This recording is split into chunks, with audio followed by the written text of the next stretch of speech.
Welcome to Raivision Dialogue. I'm Dr Rai, and today I've got a very prominent member of the Indian diaspora community and the Gurmit diaspora community with me, Ashook Ramsaran ji from New York. Instead of me trying to introduce Ashook Ji, I would invite him to provide a brief introduction to people who are here joining live today, or people who will be watching this video online later. Ashook Ji. Thank you, Satish. First, we have to say who you are, because people need to know that too. Well, I have to introduce you in a certain way, and to get people to understand.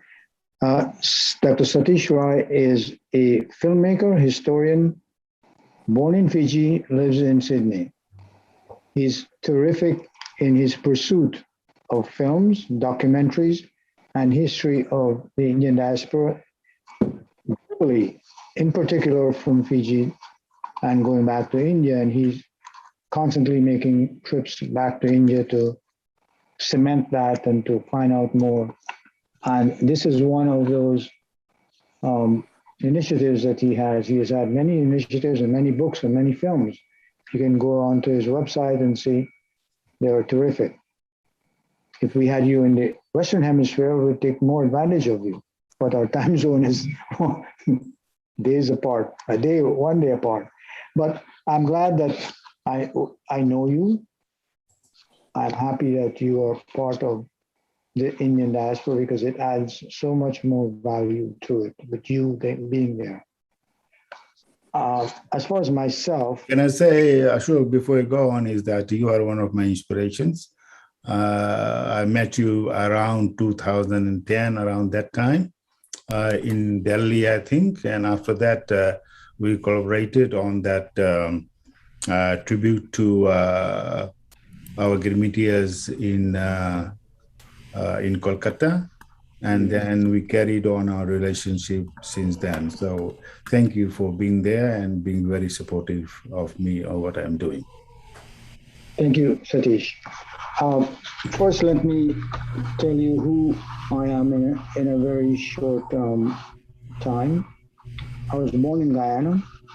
My great-grandfather came to Guyana, then British Guyana, in 1857. And my great-grandmother in 1860. And they got married, remained there, and raised a family. Eventually, I came to the United States when I was young, and I've been here for a long, long time.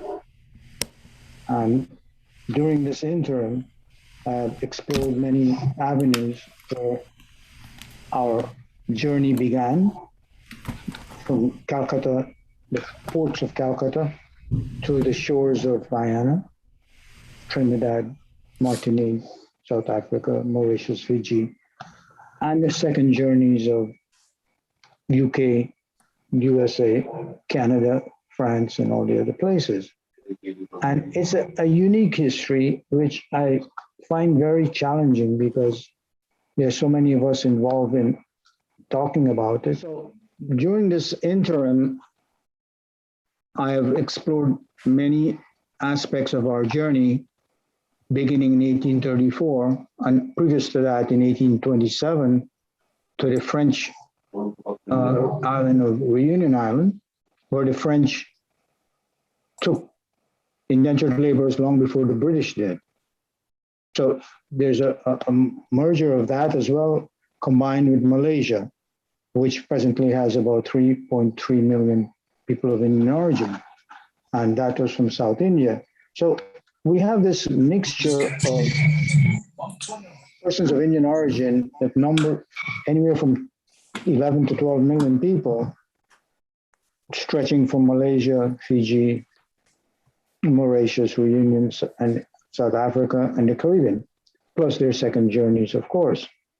So it's a fascinating history with fascinating people. And I've always said that I'm so grateful for my ancestors who left India on a promise and hope, because they had nothing else to go on.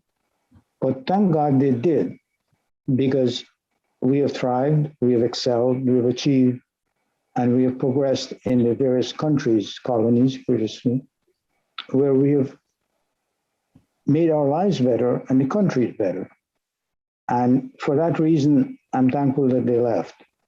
I've always told my Indian friends that if it wasn't for that, maybe I would have died of childbirth or in poverty. But I'm so grateful that they took the chance and the risk. And I suppose that's built into all of us. The changing role of the Girmitia in the global Indian diaspora in strengthening our linkage to India as well as the other countries. But before that, I would like to also have a definition of this, Satish, which you can explain to our audience. The term Girmitia, because in the Western Hemisphere, we're not used to it. And we're starting to hear about it now as we get more and more engaged in this. So please. Let me say, when I was trying to find a common name we can give to all the Indians who were transported from India to the various colonies, I looked for the way the Girmitias themselves, the indigenous Indians, described them. And in 3 countries, I think, they describe themselves as Girmitias. In one country, at least, they describe themselves as Jahaji. And another country, they described themselves as Kontraki. So it is, we live in a democracy, and the majority ruled for me. So the 3 countries, I think, is Fiji. I'm not too sure. I think South Africa, and another country, the indigenous Indians themselves describe themselves as Girmitias, and so that has become the most widely used term to describe the indigenous Indians and the descendants, and it is used widely in India as well, and that's what I support. But whenever I do write the history of indigenous Indians, I use Girmitias, I use Jahaji and Kontraki to pay respect to those countries where they're described as Kontrakis and Jahajis as well. Good. Okay, thank you. So to begin this dialogue, what it would be the first topic you want me to address? I think you've touched that briefly, Ashok. The main one is the main states of India from where Girmitias were recruited and transported to the colonies. So we go to the origin, the states from where the Girmitias were transported to the colonies. I think there's about 19 colonies they were transported to. I have a document that I put together, and they came from Calcutta and Bombay through the northwest provinces, Allahabad, Mirzapur, and Banaras, but mostly from the northwest. And the ports that they came through was mostly 90% Calcutta and about 10% Madras. And so that's why we have a mixture of people from the north of India as well as the south of India. Can I elaborate on that, Ashok? Yes, quite rightly, about 85 to 90% were from the states of Bihar and Uttar Pradesh.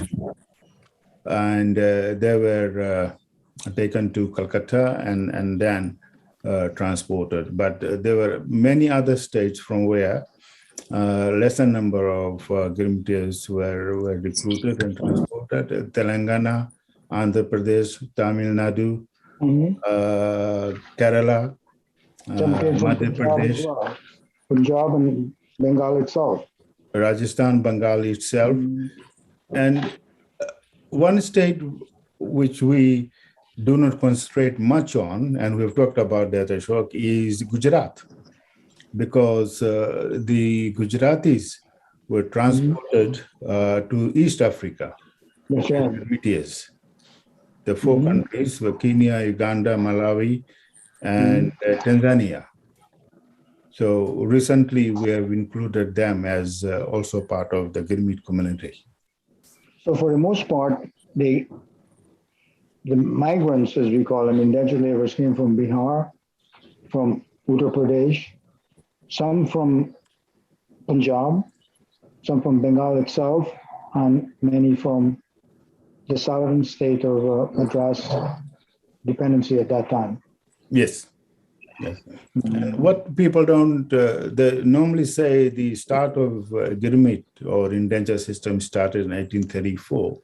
Lesser known fact is that it started from Pondicherry in 1828. Yeah, the system, the French started in 1826, the law was passed. The first Gurmites were transported to French Reunion from Pondicherry in 1828. That is lesser known fact. And the people from Reunion Island, where they went first in 1827-28, because the French did not keep the records as much in good condition as the British, they are denied PIO cards. They have no traceability, no record of anything, and they've been fighting very hard. I have been involved in approaching the Indian government on their behalf.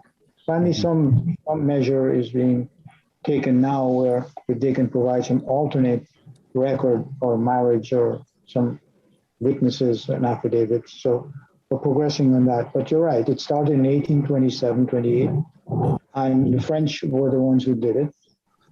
But for the most part, after 1834, the British did it, and they went to all the colonies because slavery was abolished.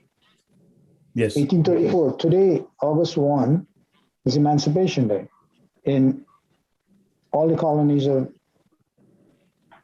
yes, and thank you for giving us opportunity to provide our thoughts on that Emancipation Day and sharing that PDF with us. Thank you very much for that.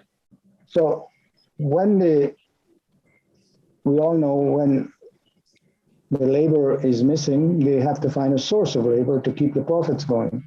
And the most likely source is free labor, cheap labor from East India.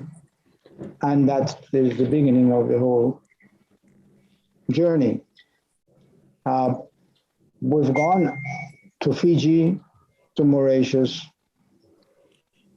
to the Reunion Island by the French, and to South Africa, and the main indentured ship, and in the Caribbean.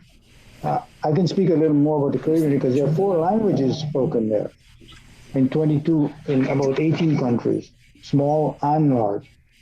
There's Spanish in Belize. There's Dutch in Suriname and Curacao. And there's French in Martinique and Guadeloupe and St. Martin. And the rest are English. So you see this litany of languages among the same people because of the transportation based on profitability. So yes, the source was India. The destination was how to create a profitable margin because of the abolition of slavery. Can I just say, they are not included as part of the Gurmit diaspora, but we know, most of us, that before then, the Indians were transported, about 2 million of them, under the Kangani system. And you mentioned earlier Malaysia, Singapore, Right. and Sri Lanka. And recently I saw a web series, The Forgotten War, in which the contribution of the Gurmites for Malaysia and Singapore was mentioned, and they fought with the Indian National Army. I just wanted to share that with you. Well, the Gurmites, the people of Indian origin in um, Malaysia are mostly from South India, and you can see they all have connections there to this day, and there's a regular commerce back and forth. They speak the same language. And at the PBD, Satish, I don't know if you realize, but the contingent of people from Malaysia would all wear blue suits, white shirt, and a blue tie. They were all dressed like they were all paid for by the same government, but they always made their appearance there. But it's a good group of people, and they have been suffering quite a bit now because their plantations have been taken over, and that's another story that we'll get into later. Can I request the other participants, please? Dr. Vishnu Bisram is trying to join in. If we do have an email and the invite, if somebody can send invite to him so that I can carry on with the conversation. I sent it to him previously, earlier today. Okay. Okay, so that is, you asked the question, what is the source and what is the destination? And in many countries, the first arrival is celebrated as the Indian Arrival Day. And I've prepared a chart, which is on our website, to identify the date, then the ship, and to which country they came. So that's a very useful piece of information. There is a small island in the Caribbean called Nevis, Nevis. Mm-hmm. It was owned by the Danish government, and they needed some labor, so they bought them from the English colonies in the Caribbean. And I don't know what happened to those people. There were a few hundred, but they became indentured laborers in a Danish of Nevis. And there's also a report that many Jamaican Indians went to work in the Panama Canal under the American contract for the canal, and we never heard of them either.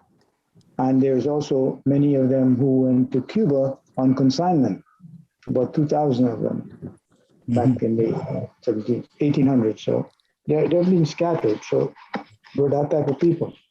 That is the main problem, Ashook Ji, because we are scattered all over the place. We are around 12 to 15 million. And one of the main focus of the dialogues which I've started is for us to start communicating with each other. And there's something which you mentioned to me about 2-3 weeks ago, which prompted this conversation. And also so that we can reconnect with our ancestors in India. One of the questions which I would like to turn to now is, what are the main cultural, linguistic, religious, musical, and other heritage all of us have in common in the diaspora and with our states in India? Several years ago, a friend of mine who recently passed away was performing a puja in Florida, and I happened to be there, and he invited me to attend. I stood at the back, but he called me up. He said, "Why don't you say a few words?" So I was caught by surprise, and I said, "I'm happy to see 500 people from the Caribbean here in another country and practicing the same religious ceremonies that we were used to."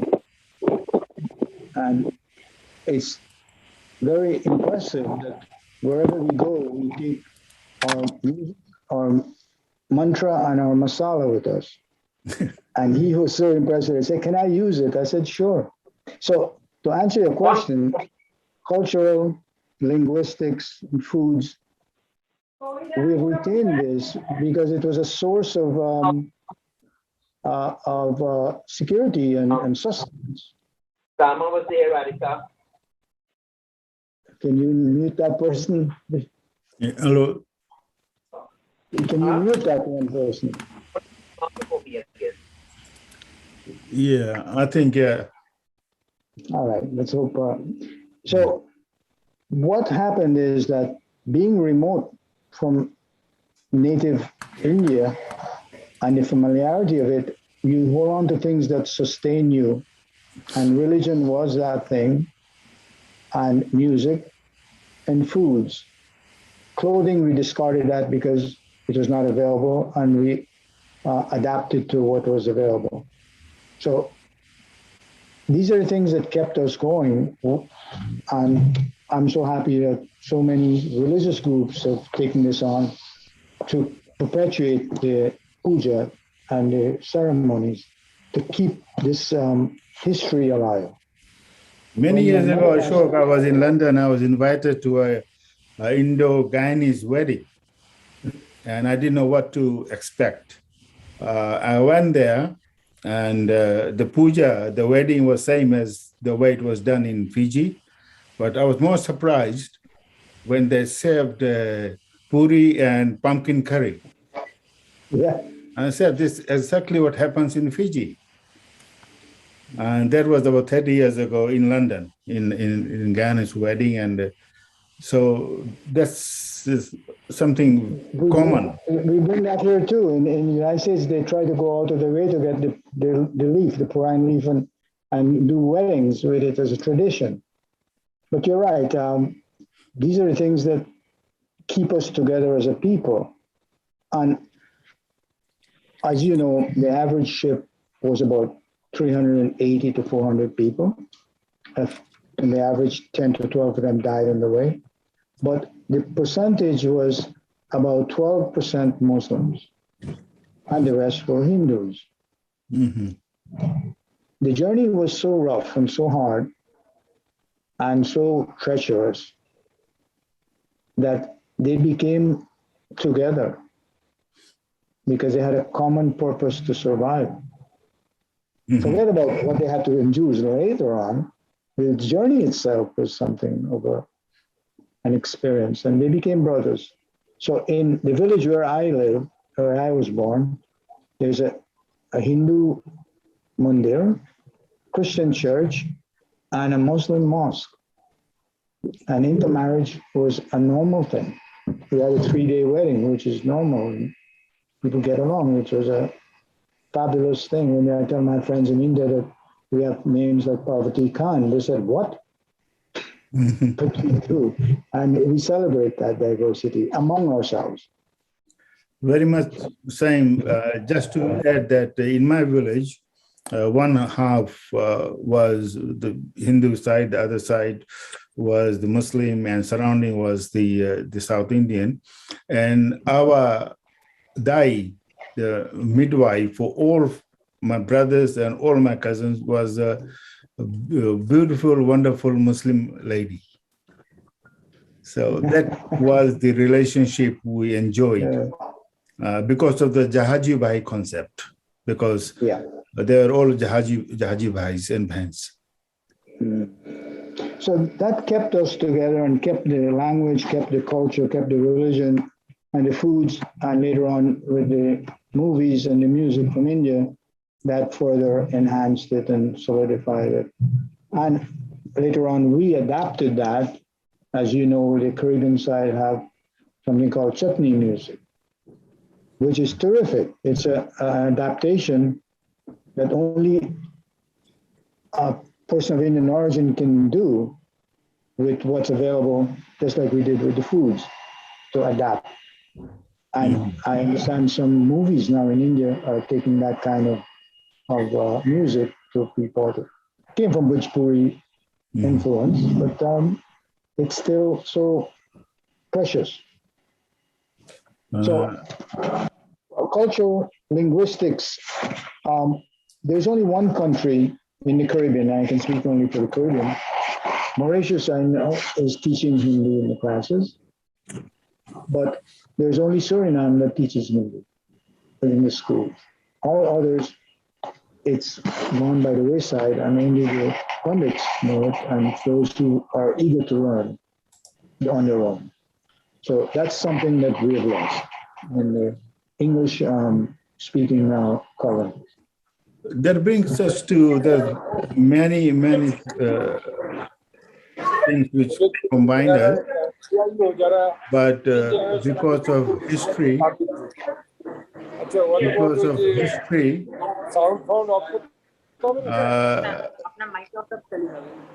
and there are a lot of somebody who is speaking.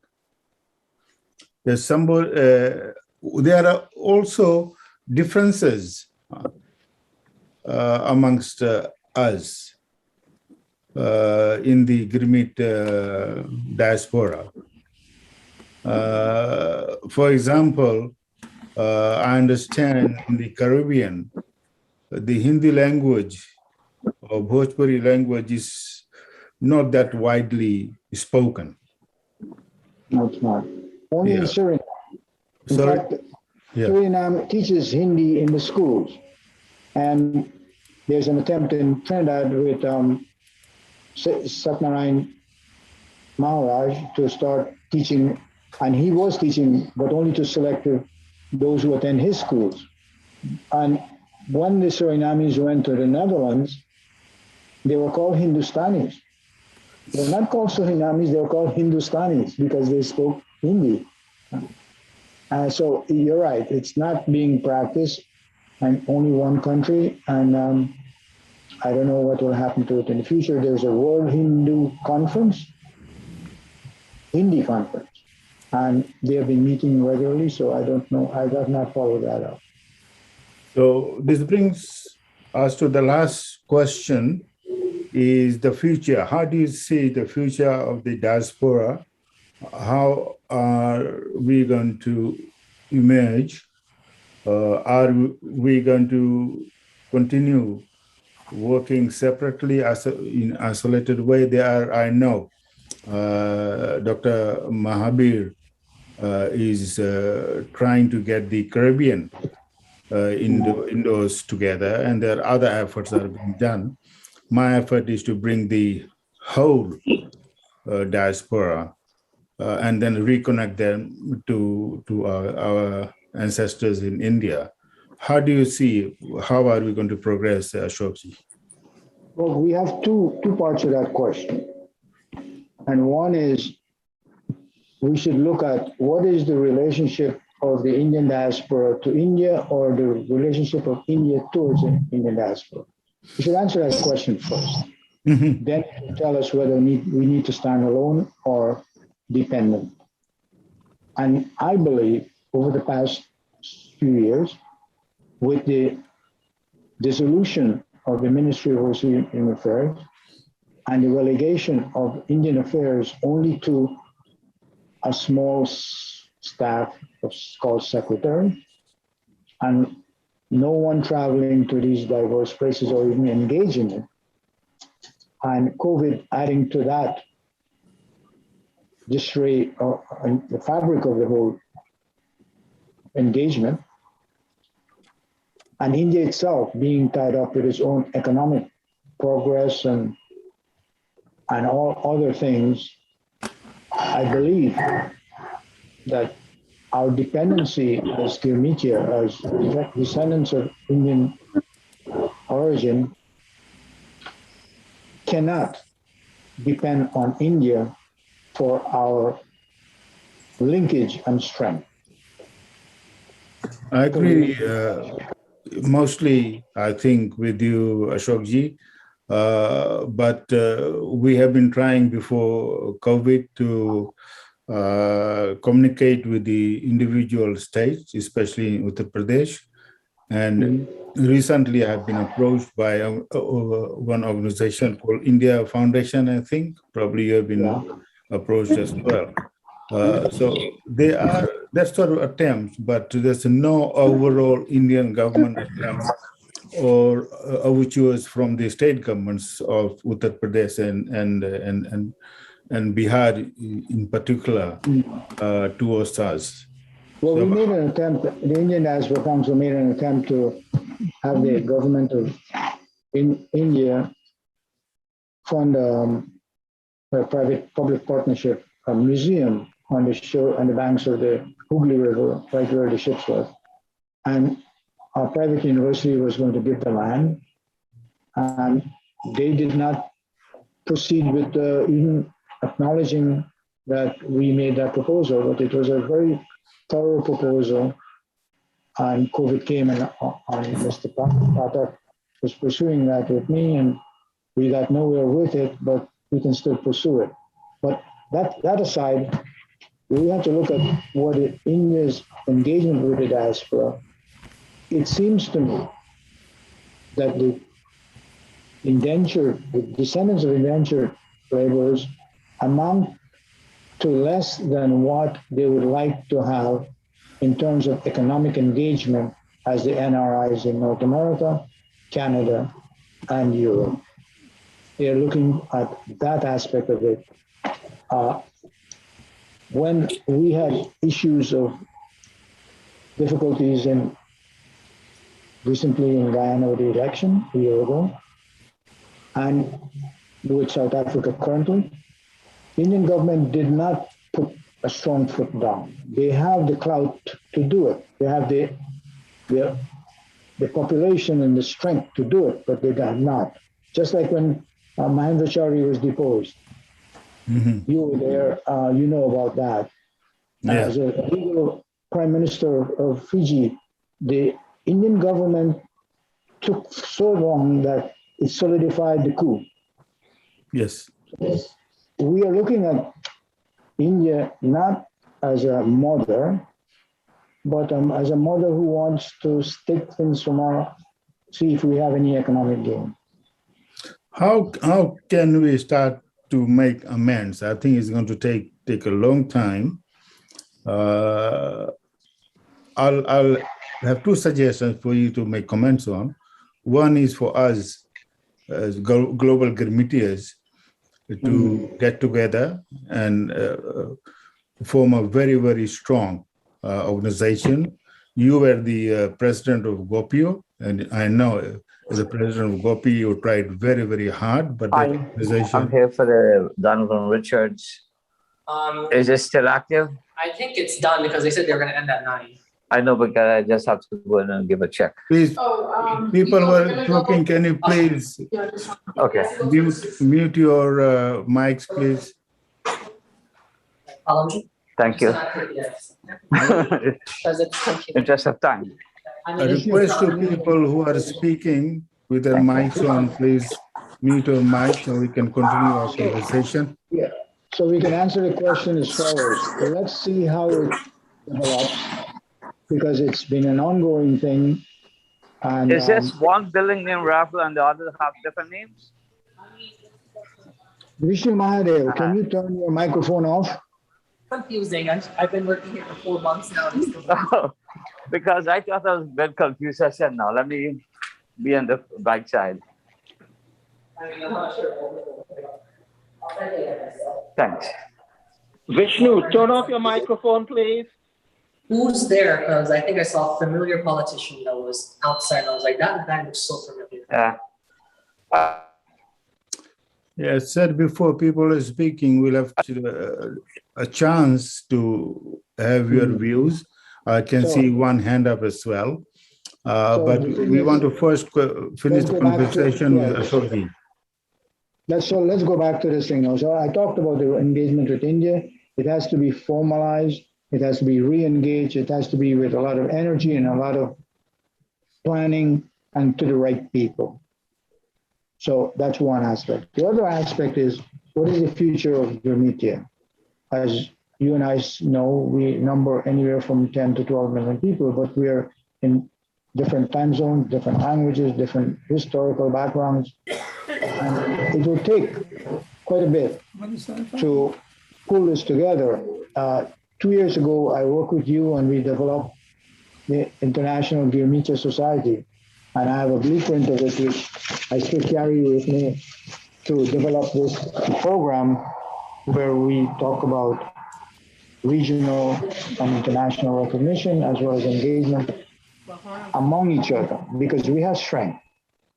We have a history, we have strength, we have talent, and we have resources.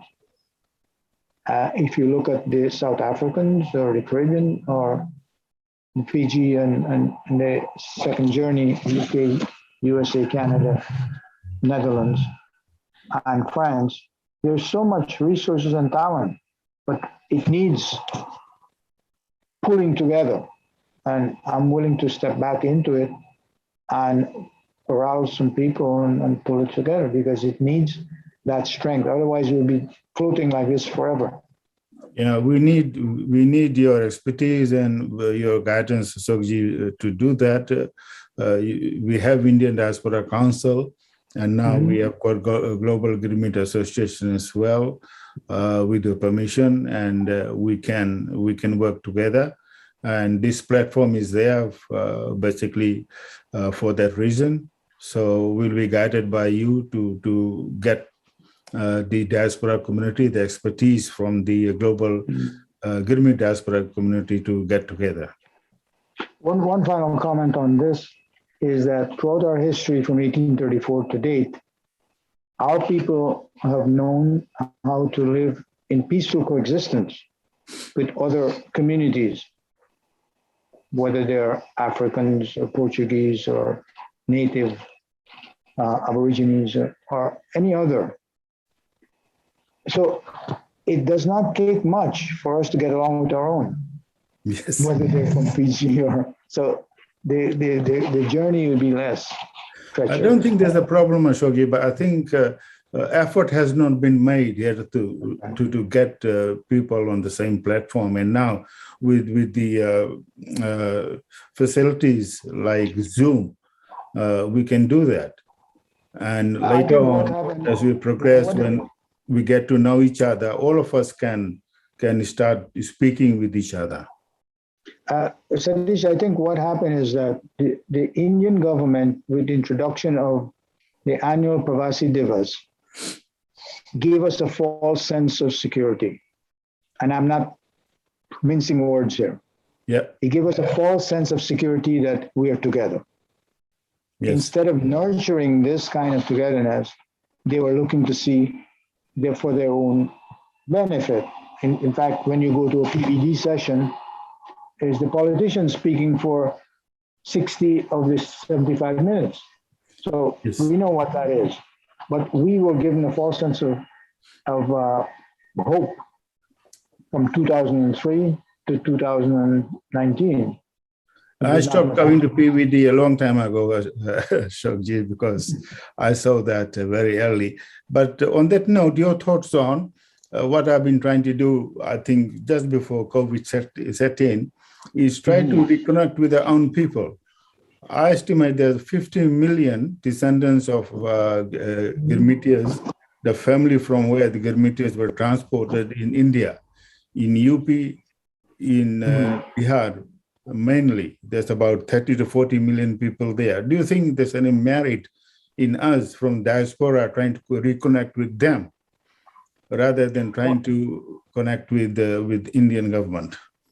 I'll give you my personal experience. There's a Bihar group in USA and a UP group in USA. And I try to connect with them, but we are in different worlds. I mean, literally, we are on different worlds. They do not see us as part of them.